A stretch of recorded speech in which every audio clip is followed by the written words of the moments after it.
Hello and welcome to another video on the Knight Ministries channel. I am your host, Jeremy Knight. Don't forget to like the video and enjoy the show. Okay. Hello. So, the topic of this video for my Christian channel is why the American Christian Church needs to give up on young earth creationism. Yeah, you heard me right.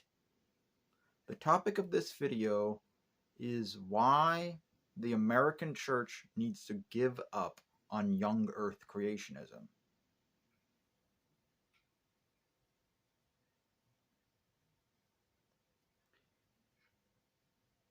Yes, that is the correct topic. Why the American Church needs to give up on young earth creationism. Young earth creationism has become really popular in America in the recent years, almost to the point of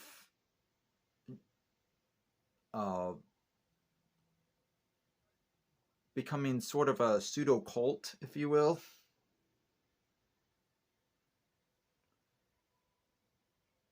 It's not really a cult, but it has some striking characteristics that are cult-like. So a pseudo-cult. I'm going to be doing a future video explaining what I mean by that, but not in this video. So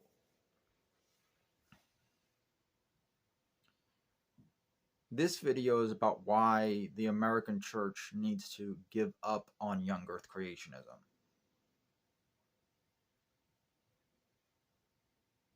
So yeah, enjoy this video. In this video, we are going to be focusing on scientific reasons we're going to focus on some scientific reasons for why the American Church needs to give up on young earth creationism. And we're also going to focus on some biblical reasons for why the American Church needs to give up on young earth creationism. The biblical reasons are going to be our strong focus, but we're going to have some light focus on the scientific reasons for why we need to give up on young earth creationism. So I think you're going to find the biblical reasons most interesting because, yeah, despite what you may think, there are some very good biblical reasons to give up on young earth creationism.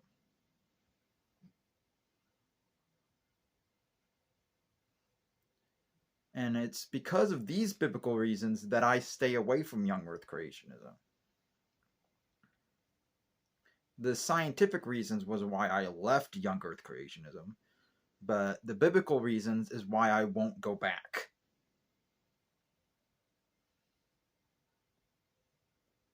So yeah, the scientific reasons is why I left. The biblical reasons is why I won't go back.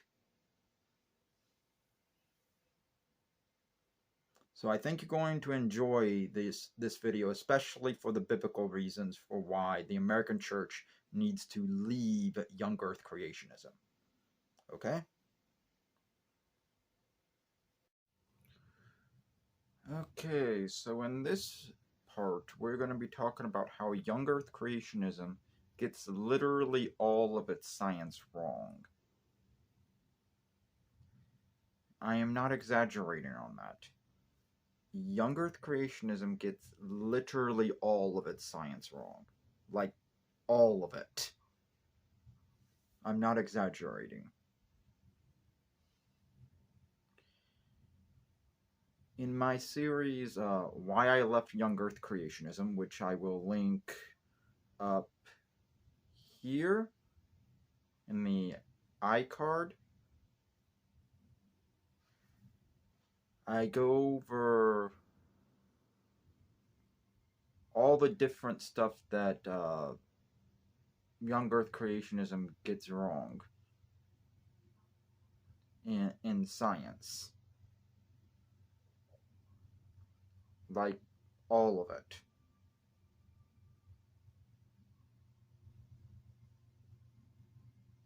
All of it. I am not exaggerating. They get all of it wrong. And there's not a single thing they get right. They get all of their geology wrong, all of their cosmology wrong, all of their astronomy wrong, all of their astrophysics wrong, all of their paleontology wrong, all of their anthropology wrong.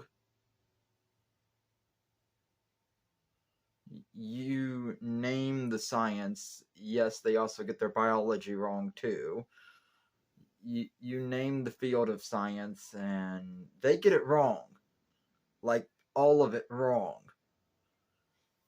There's not a single bit of they get right.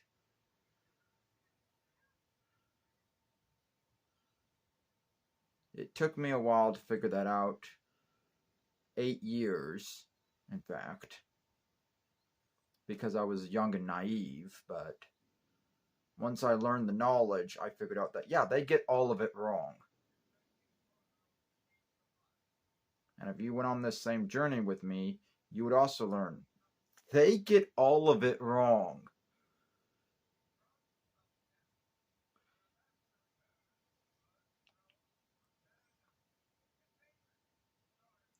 So, check out my list of why I left young earth creationism. Okay? I think the iCard's either up there or over there. I'm still trying to figure out which side is which in the camera. But yeah, it will be linked in the iCard.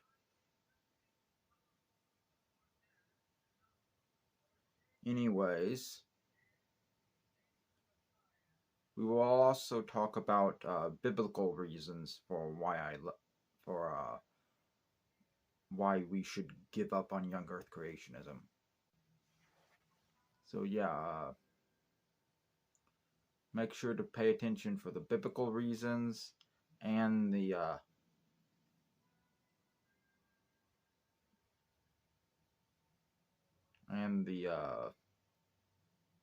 scientific reasons.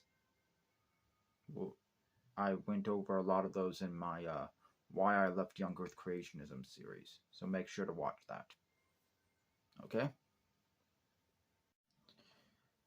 A few of my favorite areas where young Earth creationists get everything wrong in science happens to be astronomy and, surprisingly enough, a subject that I'm not very good at, geology. I'm not very good at geology, but I can get by. But I am very good at astronomy. I happen to be very well versed in astronomy and astrophysics.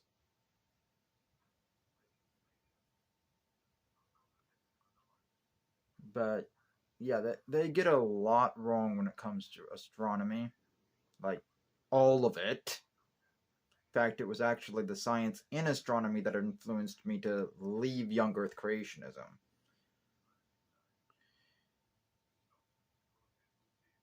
But yeah, they get everything wrong in astronomy. Like, everything. But also onto geology, they also get everything wrong there too. Like, everything. But most concerningly, they get everything concerning the Grand Canyon wrong. I did an entire episode over the Grand Canyon in my Why I Left Young Earth Creationism series. So, and I also did an entire episode of over astronomy too. So, yeah, they're there. They get everything wrong. The favorite thing in astronomy that they get wrong is the distant starlight problem. And the Grand Canyon, they get everything wrong there. Grand Canyon is geology, but yeah, they get everything wrong there. Like how the layers stack up, they get all of that wrong. How the layers were laid down, they get that wrong. Like all of it wrong. Yes, the Grand Canyon did take millions of years to form. That's just proven science.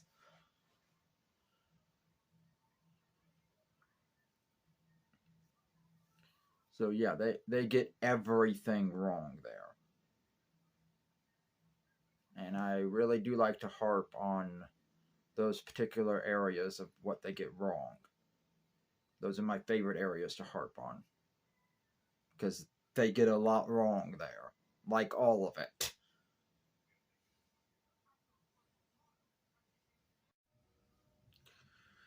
Okay, so this part is going over the biblical reasons for why we should give up on young earth creationism. So yeah, this part is going over things like the argument from the sixth day, the argument from the sixth day of creation, uh, the reasoning behind how the seventh day continues into the present day, how the Noah flood was not global, and how dinosaurs are not mentioned in the Bible. So basically, those four arguments. So yeah, those four arguments. Argument from a sixth day.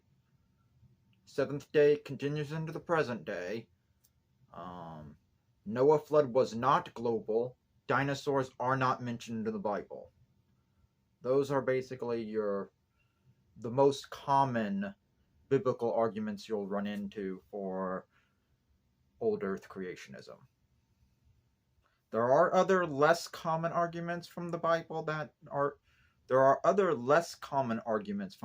are mentioned for biblical arguments for old earth creationism, but in this video we'll focus on the four most common. Okay?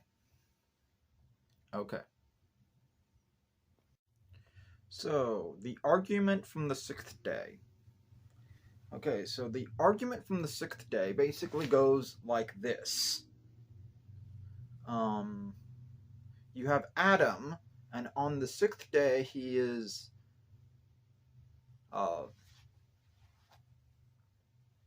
gets a high school education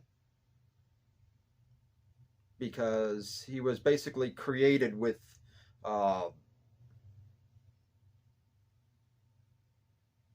some knowledge already there, but he was taught, he was schooled. God schooled him because he had to be schooled before he could name the animals. Because in Hebrew tradition, animals were named after how they behaved. He wasn't just drawing names out of a hat like so many young earth creationists seem to think. No, he was naming them after the way they behaved. So God had to school him in zoology, basically. So Adam went to the boarding school of God, and then he went to the University of God. I'm kind of being a little, what's the word, hyperbolic. But yeah, he was schooled.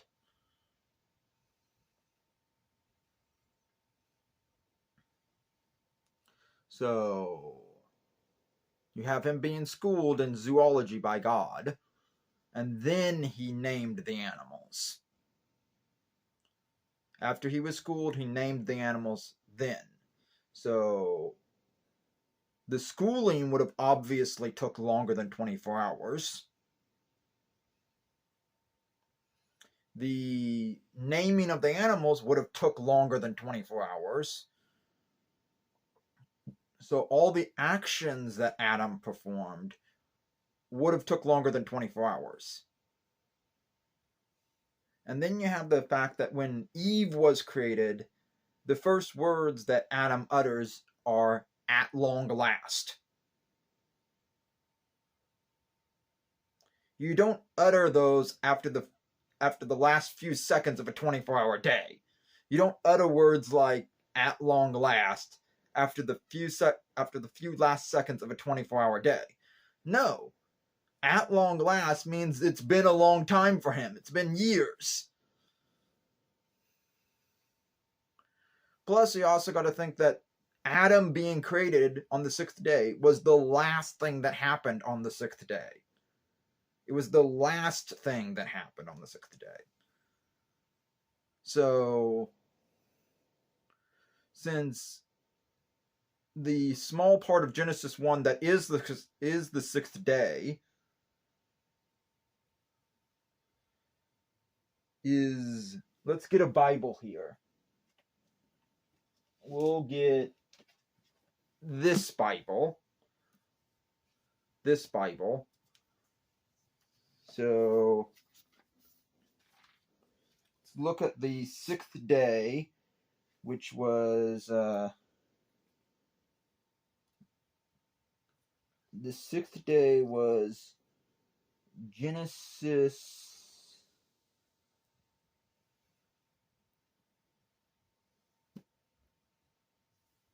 Yeah, it was Genesis 24. Genesis 1 verses 24 to 31. So the end of the chapter. Genesis 1 verses 24 to 31. That was some books falling down on my bookshelf. I don't have any bookends. So yeah. The last thing that happens was the creating of man, which was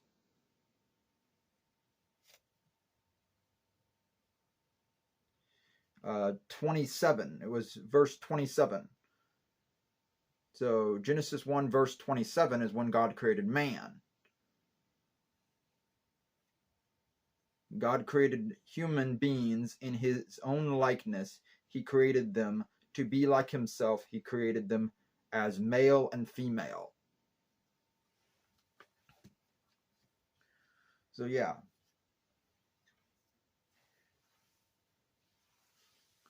So creating man was the last thing that happened on the sixth day. It wasn't the first thing that happened on the sixth day. It was the last thing. So that means that there were probably millions of years leading up to the creation of man to end out the sixth day.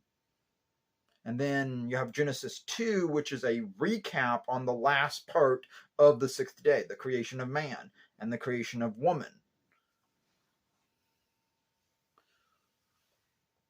So yeah, the sixth day was obviously longer than 24 hours. Okay? Okay, so here's the reasoning for how the seventh day extends into the present day. So the seventh day, God's day of rest, extends into the present day. There are some verses in the New Testament about us joining God in his day of rest.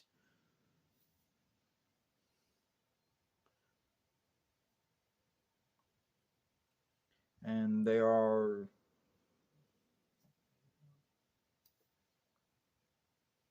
so the belief here is that we're supposed to eventually join God in his day of rest. And when we join him in his day of rest, we'll be with him in his day of rest until he comes again. That's the idea here. So the seventh day extends into the present day. And it basically culminates with the second coming.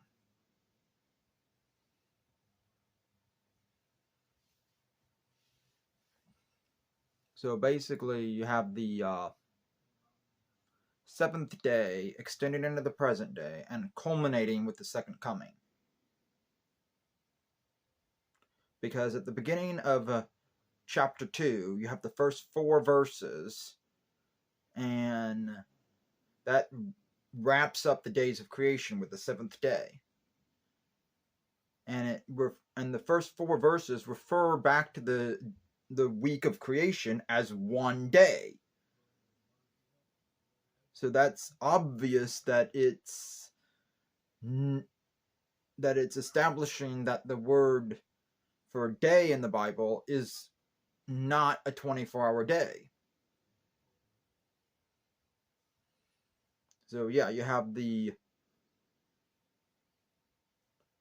seventh day extending into the present day, which means it's obviously longer than 24 hours. So if day 6 is longer than 24 hours, and day 7 is longer than 24 hours, it is also reasonable to assume that the other 5 were longer than 24 hours.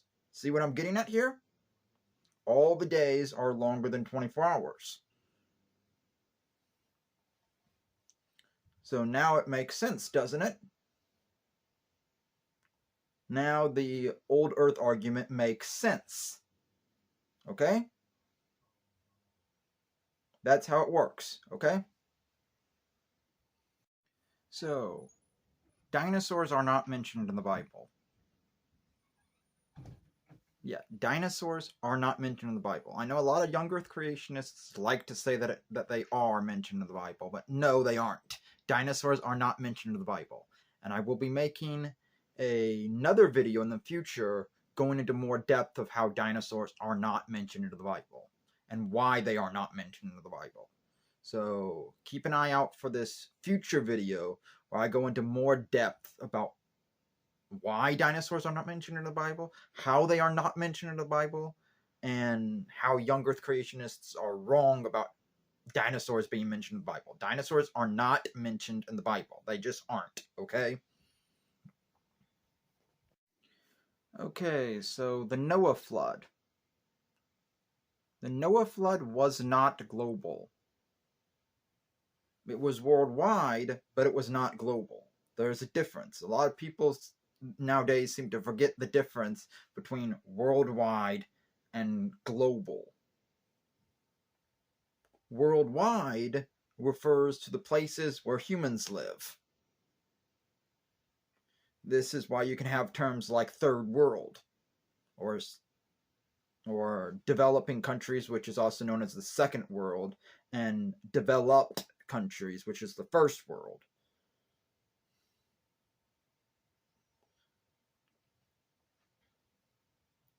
So yeah, worldwide is not the same thing as global.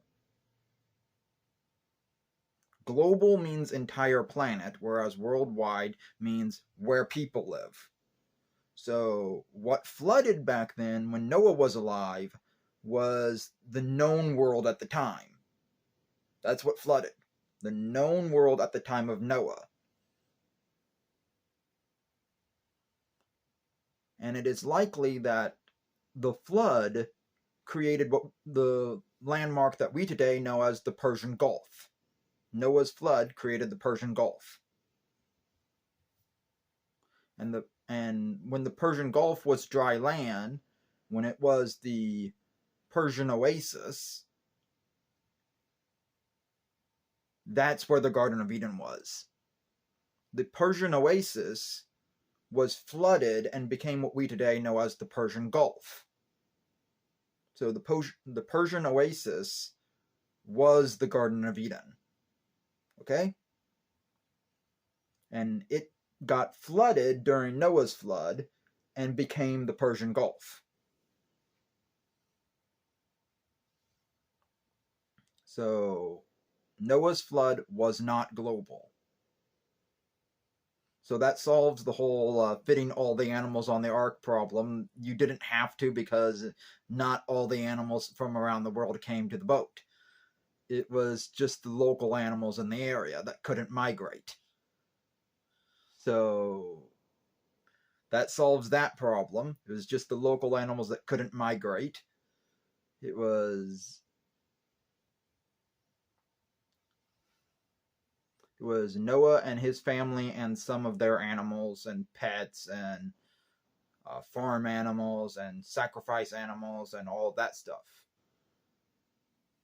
Some of the local animals that couldn't migrate had to be saved too, because they can't migrate. So yeah, Noah and his family were saved on the boat, and then there were some humans that escaped to high ground. It is accepted in Jewish legends that there were some humans that survived the flood by escaping to high ground. It is also accepted in Jewish legend that there were some animals that escaped the flood by escaping to high ground, by migrating. So because of the Jewish legends, and because of the fact that worldwide and global do not mean the same thing, even though we use them interchangeably nowadays, they were not used interchangeably back then, and really we shouldn't be using them interchangeably nowadays neither. So worldwide and global are not the same thing. But people seem to forget that. People seem to forget that worldwide and global are not the same thing. So yeah, Noah's flood was not global, okay? It just wasn't, okay?